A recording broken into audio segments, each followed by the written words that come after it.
کہ ریاست کو نقصان پہنچانا چاہ رہی ہے اور یہ اپنے چھوٹے چھوٹے معاملات کے اوپر جن کی کوئی حیثیت نہیں ہے آپس میں جھگڑ رہے ہیں۔ پاکستان کو اس وقت ایک مضبوط مرکز کی ضرورت ہے کہ جو تمام صوبوں کے گریونسز کو دور کرے، تھریٹ انالیسس کرے، ان ساری چیزوں کو جس کو ہم نے ریکگنائز کیا اور آئیڈینٹیفائی کروایا ہے، ان سب چیزوں کو آئیڈینٹیفائی اور ریکگنائز کر کے اچھے طریقے سے ایک ایک ایشو کو ہینڈل کرے۔ یقین کیجئے سارے ایشوز مینیجبل ہیں، کوئی پرابلم نہیں ہے، کوئی خطرہ اللہ کے فضل سے ملک کو نہیں ہے۔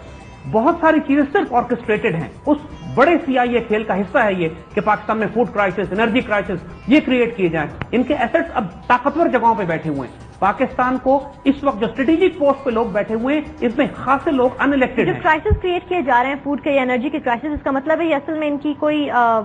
بیس نہیں ہے؟ یہ تمام چیزیں بہت آسانی سے ہینڈل کی جا سکتی ہیں۔ پاکستان کے فورن ایکسچینج ریزرو چند ماہ میں $7 ارب غائب ہو گئے، کہاں گئے کسی کو نہیں معلوم ہے۔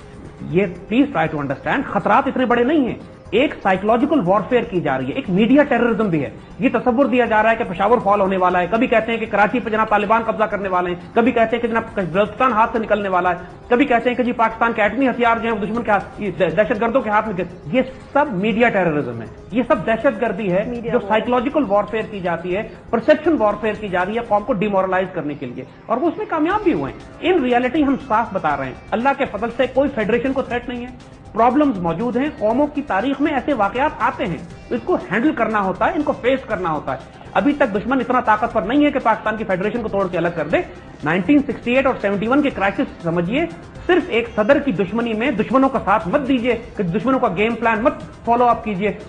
اور آپس کے جھگڑے ذرا بند کیجیے، کیونکہ اگر آپ یہ نہیں کریں گے تو یہ بات بالکل صاف نظر آ رہی ہے کہ جس قسم کا کرائسس ملک میں ایک انرجی کا اور فوڈ کا پیدا ہو گیا، جس قسم کا گورننس کرائسس ہے، تو پھر ایک زمین پہ سڑک پہ انقلاب برپا ہوگا کہ لوگ ان کو ان کے گھروں سے نکال کر سزائیں دیں گے، یا پھر وہی ہوگا کہ جو پاکستان کی تاریخ میں ہوتا ہے کہ فوج کو مجبوراً دخل دینا پڑے گا۔ پھر سے ڈکٹیٹرشپ اور سب اگر یہ چاہتے ہیں کہ اس سارے معاملات کو تباہی سے بچائیں تو اس وقت کی جو حکومت اور سیاستدان ہیں ان کو امریکن کھیل بند کرنا پڑے گا، ان کو تصادم کا رستہ بند کرنا پڑے گا پاکستان کی سیکورٹی اسٹیبلشمنٹ کے ساتھ، اور ان کو توجہ دینی پڑے گی ان ایشوز کے اوپر، اس کھیل پر جو CIA پاکستان میں کریٹ کر رہی ہے۔ اگر یہ CIA کا کھیل کھیلیں گے، دیکھیے پاکستان کے اس وقت بڑی بڑی پوسٹنگز پہ وہ لوگ بیٹھے ہوئے ہیں جو الیکٹڈ نہیں ہیں،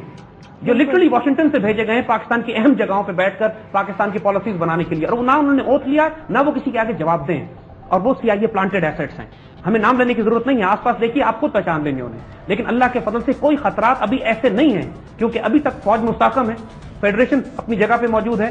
اور جو امریکنز چاہتے تھے، جو ان کے ایسٹس تھے آن گراؤنڈ جن کی وجہ سے انہوں نے تبدیلی لانی تھی یا پاکستان کو تباہ کرنا تھا، اللہ نے ان ایسٹس کو بہت چوٹ لگائی ہے، بڑا نقصان ان کو ہوا ہے، لہذا گھبرانے کی ضرورت نہیں ہے۔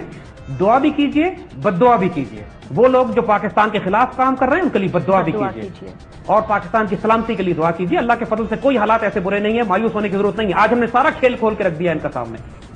اور اب پاکستان کی سیکورٹی اسٹیبلشمنٹ کو اور پاکستان کے سیاستدانوں کو دونوں کو اپنی ذمہ داری پوری کرنی ہے کہ آپس میں تصادم کرنے کے بجائے مل کر بیٹھیں اور پاکستان کے انٹرسٹ کو دفاع کریں، اور جو انڈین، اسرائیلی اور موساد اور افغان کھیل پاکستان کے خلاف ہو رہا ہے اس کو کاؤنٹر کریں، آپس میں لڑ کر دشمنوں کو موقع نہ دیں۔ دیکھیے پاکستانی قوم سے ہم یہ بات کہیں گے کہ اگر آپ مایوس ہو گئے اور خوفزدہ ہو گئے تو اس کا مطلب ہے کہ دشمن کا پروپیگنڈا جیت گیا۔ اگر آپ آپس میں الجھ گئے، آپس میں لڑ پڑے، آپ نے اگر کراچی میں اور سندھ میں پختون اور اردو اسپیکنگ مسلمانوں کے لیول پر جنگ شروع کر دی، اور اگر آپ نے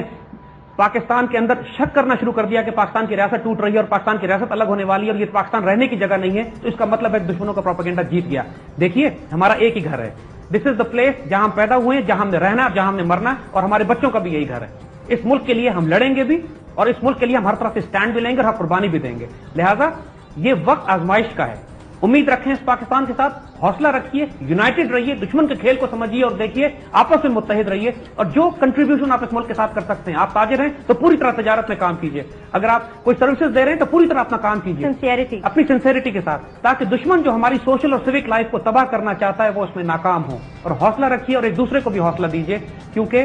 بہت میسو کیمپین ہمارے خلاف کی جا رہی ہے۔ اس وقت ہم کمزور ضرور ہوئے ہیں، لیکن اللہ کے فضل سے دشمن اتنا طاقتور نہیں ہے کہ ہمیں ہڑپ کر جائے، وہ ابھی صرف پلاننگ کر رہا ہے، اس نے اپنے مہرے بٹھائے جگہ پہ، اور اللہ بھی ہماری تائید کر رہا ہے کہ جس طرح کشمیر میں اس نے ہماری مدد کی، جس طرح پاکستان کے اندر ان کے بڑے بڑے ایسٹس آپس میں ٹکرا گئے یا ان کے بڑے بڑے ایسٹس کو مار پڑی ہے اللہ کے فضل سے، تو فکر نہ کیجیے، حالات انشاءاللہ آگے ٹھیک ہونے والے ہیں، ٹھیک ہوں گے، لیکن سیاستدانوں کو بہت زیادہ ذمہ داری کا مظاہرہ کرنا پڑے گا، اور آپس میں جو اس وقت یہ لڑ رہے ہیں اور پوری قوم کے جو انٹرسٹ ہیں، پاکستان کے جو مفادات ہیں، کوئی سیاسی جماعت اس وقت ان کا دفاع نہیں کر رہی سوائے اپنے مقصد، اپنے مفادات اور اپنے ویسٹڈ انٹرسٹ کو پروٹیکٹ کرنے کرنے کے. ان کو ہوش میں آنا پڑے گا اور ڈریں اس وقت سے کہ جب اللہ کی پکڑ بھی آئے گی اور عوام کی پکڑ بھی ان کو ہوگی.